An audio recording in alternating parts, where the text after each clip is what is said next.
नमस्कार दोस्तों, स्वागत है आप सभी का हमारे आपके अपने official YouTube channel Apar education पर। A very good morning and warm welcome to you on our official YouTube channel Apar education. दोस्तों, जैसा कि आपको पता होगा कि जो है आज का जो दिन है वो 29 अगस्त है, लेकिन 28 अगस्त की वीडियो आपके जो official YouTube channel Apar education है जिस पर डेली करंट अफेयर्स की वीडियो 8 AM मॉर्निंग में आ जाती है, उस पर नहीं आ पाई थी। तो दोस्तों, वो वाली वीडियो हम आज फिर से अपलोड कर रहे हैं आप सबके लिए, जिसमें आपको हाल फिलहाल की चल रही घटनाओं देश विदेश की, अपने देश की, और जिसमें आर्थिक, सामाजिक और राजनीतिक रूप से जो बदलाव हुए हैं उन पर हम लोग चर्चा करने वाले हैं। आप लोग को पता है कि जो है देश दुनिया में विकास चरम सीमा पर है, हर एक देश अपने आप को डेवलप बनाने में लगे हुए हैं। आपको ये जानना सबसे ज़्यादा ज़रूरी है कि किस क्षेत्र में कौन सा विकास सबसे ज़्यादा हो रहा है, और वो मतलब कि वो इम्पोर्टेंट एरियाज, वो महत्वपूर्ण क्षेत्र क्या हो सकते हैं। आइएगा बिना वीडियो को देख के स्टार्ट किया जाए, ठीक है, ताकि हम लोग कम से कम टाइम में ज़्यादा कुछ अच्छा सीख पाएँ। 28 अगस्त का थर्सडे का करंट अफेयर्स आपके सामने, जिसमें जीके जीएस इंक्लूडेड है, शामिल किया गया है। पहला है क्वेश्चन, 16वीं एशियाई निशानेबाजी चैंपियनशिप, यानी कि अब तक 15 एशियन निशानेबाजी यानी 15 एशियाई निशानेबाजी चैंपियनशिप हो चुकी है। इस बार जो है 16वीं एशियाई निशानेबाजी चैंपियनशिप में भारत ने मिश्रित एयर राइफल स्पर्धाओं में सभी 3 स्वर्ण पदक जीते। इसका आयोजन कहाँ किया गया? यानी कि जो पूछ रहा है कि अब तक 15 एशियाई निशानेबाजी चैंपियनशिप हो गई है, और 16वीं जो एशियाई निशानेबाजी चैंपियनशिप है उसमें भारत ने कुल मिलाकर मिश्रित एयर राइफल स्पर्धा, एक कंपटीशन होता है जिसे बोलते हैं mix combination air rifle competition, ठीक है। इसमें पूरे 3 गोल्ड मेडल, 3 स्वर्ण पदक भारत ने जीत लिए। और ये कहाँ पे हेल्ड किया गया, इसका आयोजन कहाँ किया गया? तो आप लोग इंग्लिश में भी सिंपली समझ सकते हैं क्वेश्चन को। ये ऐसे पूछ सकता है कि recently India won all 3 gold medals in mixed air rifle competitions in 16th Asian Archery Battle Championship where it was held। इसका आयोजन कहाँ किया गया? तो पहला आपके सामने ऑप्शन है पाकिस्तान, दूसरा है अफगानिस्तान, तीसरा है म्यांमार, चौथा है कजाकिस्तान। आपको बता दें, हमारा पड़ोसी और दुश्मन देश पाकिस्तान कभी हो ही नहीं सकता, अफगानिस्तान भी नहीं है, म्यांमार भी नहीं है, इसमें है कजाकिस्तान। यानी कि कजाकिस्तान जो है, इसका आयोजन कजाकिस्तान में किया गया, ठीक है। तो 16वीं एशियाई निशानेबाजी चैंपियनशिप, जो कि भारत ने मिश्रित एयर राइफल स्पर्धाओं में स्वर्ण पदक जीते हैं, इसका आयोजन जो है कजाकिस्तान में किया गया है, ठीक है। इन एयर राइफल जो कि जीते हैं, इसका आयोजन कजाकिस्तान में किया गया, ठीक।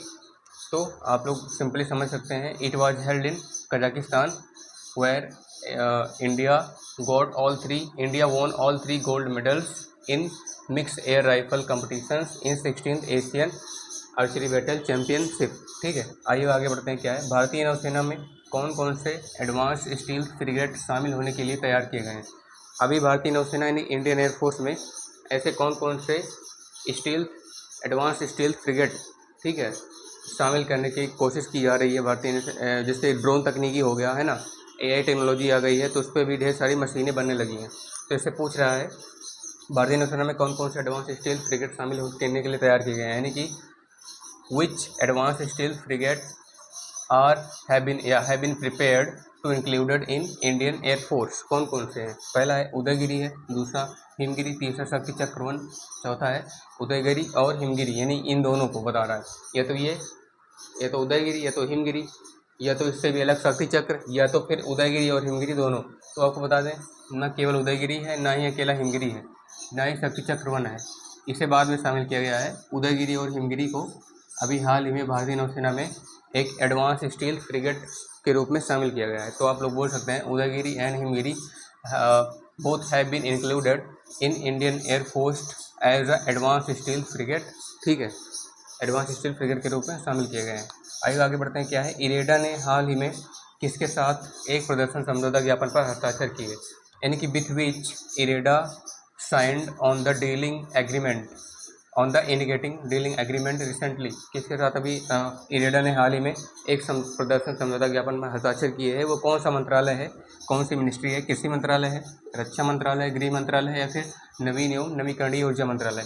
इसे बोलते हैं इंग्लिश में, आप लोगों को इंग्लिश भी जानना जरूरी है, इसे बोलते हैं मिनिस्ट्री ऑफ एग्रीकल्चर, कृषि मंत्रालय, मिनिस्ट्री ऑफ डिफेंस, रक्षा मंत्रालय, मिनिस्ट्री ऑफ होम अफेयर्स, गृह मंत्रालय, और नवीन एवं नवीकरणीय ऊर्जा, ministry of new and renewable energy, ठीक है, नवीन और नवीकरणीय ऊर्जा मंत्रालय। तो ना ही कृषि मंत्रालय ने, ना ही गृह मंत्रालय ने, और ना ही रक्षा मंत्रालय, ना ही गृह मंत्रालय ने, और ना ही नवीन और ऊर्जाकरणीय मंत्रालय ने अभी हाल ही में समझौता ज्ञापन पर हस्ताक्षर किए हैं। तो इरेडा साइंड, आप लोग बोल सकते हैं नवीन एवं नवीकरणीय ऊर्जा मंत्रालय में,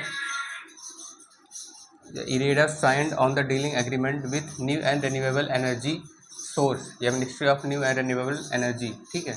इसके साथ अभी हाल ही में क्या किया है, हस्ताक्षर किया है। तो किसके साथ के प्लेस पे आप लोग सिंपली समझ सकते हैं, ये इसके साथ किया है, ठीक है, नवीन और नवीकरणीय ऊर्जा मंत्रालय के साथ। आइए आगे बढ़ते हैं। क्या है, BEML रेल मैन्युफैक्चरिंग हब की लागत कितनी है, यानी कि how much the price of BEML rail manufacturing hub कितनी है, 1200 करोड़ है, 1800 करोड़ है, 2000 करोड़ है, या फिर 2 लाख रुपए है। तो आपको बता दें BEML रेल मैन्युफैक्चरिंग हब जो है, ये एक या दो मतलब ट्रेन के या उसकी पटरियों को कनेक्टिविटी नहीं करती, मतलब इसमें लगभग 4 या 5 से ज़्यादा ट्रेनें आती हैं। तो BEML का मतलब होता है कि और ओवरऑल लगभग किसी पर्टिकुलर स्टेट का या पर्टिकुलर डिस्ट्रिक्ट का ट्रेनिंग का जो हब है, उसका जो सेंटर है ना, मतलब ट्रेन का, रेल का जो सेंटर है, वो BEML के थ्रू प्रोसेस होता है। और इसका जो लागत है वो सबसे ज़्यादा होगी, तो 1200 करोड़ नहीं है, ये लगभग 1800 करोड़ के बीच बताई जा रही है, ठीक है, जो कि बहुत ही ज़्यादा है। 1800 करोड़ मतलब आप लोग समझ सकते हैं 1800 करोड़ बहुत ही ज़्यादा है, ठीक है। 2 लाख रुपए में तो आपको पता होगा कि रेल या ट्रेन की एक पटरी भी नहीं बनेगी, मतलब एक पटरी भी बहुत ही कम टाइम में, मतलब बहुत ही कम लॉन्ग डिस्टेंस ज़्यादा कवर नहीं कर पाएगी, शॉर्ट डिस्टेंस में ही बन पाएगी। तो इसके लिए 1800 करोड़ रुपए, यानी कि जहाँ जहाँ लगभग मेन रेल मैन्युफैक्चरिंग हब है, ठीक है, उसके लिए 1800 करोड़ रुपए दिए गए हैं। आगे बढ़ते हैं। क्या है, वर्ल्ड लॉयन डे हर साल का मनाया जाता है। आपको पता होगा विश्व शेर दिवस है ना, जो हमारे शेर जो कि जंगल का राजा होता है, तो उसके बारे में एक क्वेश्चन है, when is celebrated world lion day every year, हर साल का मनाया जाता है।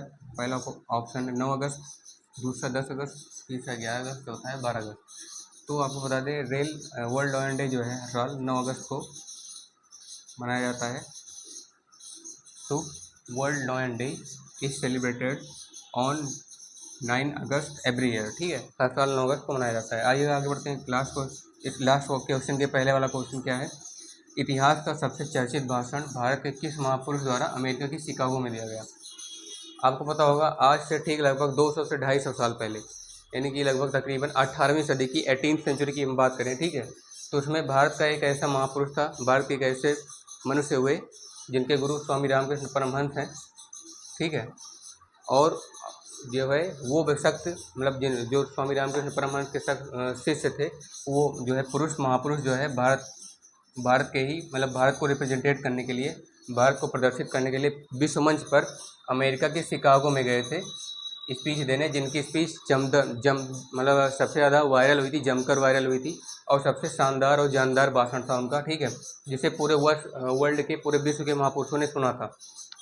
तो क्वेश्चन में है, आप लोग इसे बोल सकते हैं कि भारत के किस महापुरुष द्वारा अमेरिका के शिकागो में भाषण दिया गया। तो विच इंडियन या which great person of India has been done the powerful speech in the Chicago of America which is the most powerful and dignified speech of history, जो कि इतिहास का सबसे चर्चित और क्या मतलब महत्वपूर्ण या शानदार भाषण है, वो भारत के किस शख्स द्वारा अमेरिका के शिकागो में दिया गया। तो पहला है स्वामी दयानंद सरस्वती, दूसरा है स्वामी विवेकानंद, तीसरा स्वामी रामकृष्ण परमहंस, चौथा है स्वामी विट्ठलनाथ। तो इनके जो शिष्य थे माने जाने, आपको पता होगा दयानंद सरस्वती तो हो ही नहीं सकते क्योंकि ये तो 19वीं सेंचुरी के हैं, ठीक है, स्वामी विट्ठलनाथ भी नहीं है, और अब बात इनकी करें तो ये जो है इनसे पहले के हैं, तो ये भी नहीं है। इनके जो शिष्य हैं रामकृष्ण परमहंस के, उन्हें स्वामी विवेकानंद, इन्होंने एक स्पीच दिया था जीरो पे, ठीक है,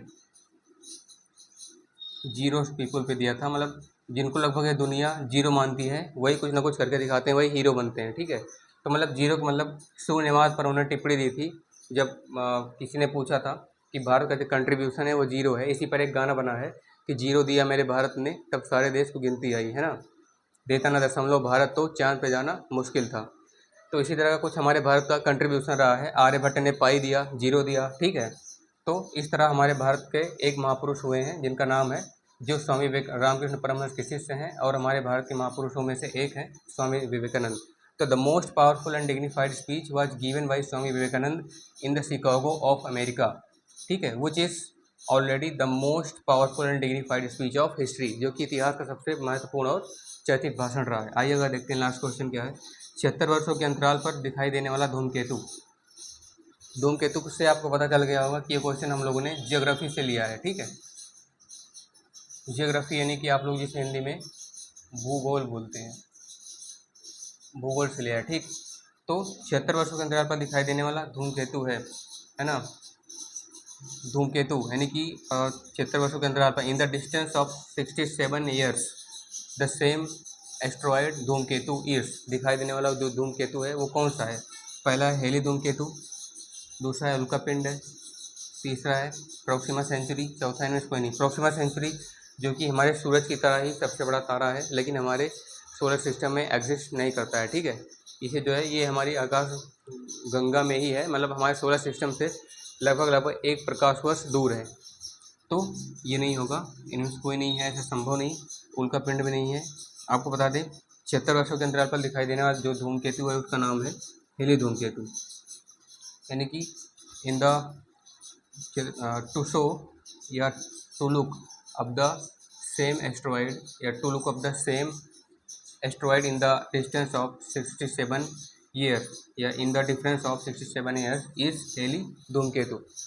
हेली धूमकेतु 76 वर्षों के अंतराल पर दिखाई देने वाला धूमकेतु है। ठीक है, यानी कि इससे पहले अभी ये जो धूमकेतु है लगभग 1962 ईस्वी में दिखाई दिया था। ठीक है, 2025 में से आप लोग 76 माइनस कर लीजिए इतने में, उससे पहले ये धूमकेतु जो है दिखाई दिया था, जो कि सबसे ज़्यादा मतलब कभी कभी हो सकता है कि धरती की ओर आता है, खतरनाक हो सकता है। ठीक है, अभी की 76 वर्षों के बाद फिर ये धूमकेतु दिखाई देगा, वैज्ञानिकों द्वारा ऐसा माना गया है। तो दोस्तों ये रहा हमारा आज आपको हमारे द्वारा बताए गए ये जितने भी डिटेल्स इन्फॉर्मेशन है वो, और आशा करता हूँ कि आपको जो है स्टार्टिंग से लेकर के एंड तक कंटिन्यू आप लोगों ने देखा होगा और आपको समझ में आ भी गया होगा। अगर आप किसी भी गवर्नमेंट या कॉम्पिटिटिव एग्जाम की तैयारी कर रहे हैं या फिर आप वैसे भी करंट अफेयर्स में या न्यूज़ में रुचि रखते हैं, इंटरेस्टिंग आपको लगता है पढ़ना, तो सबसे ज़्यादा आपके लिए बेनिफिट होने वाला है। आपको पता भी होना चाहिए कि हमारे देश विदेश में क्या चल रहा है।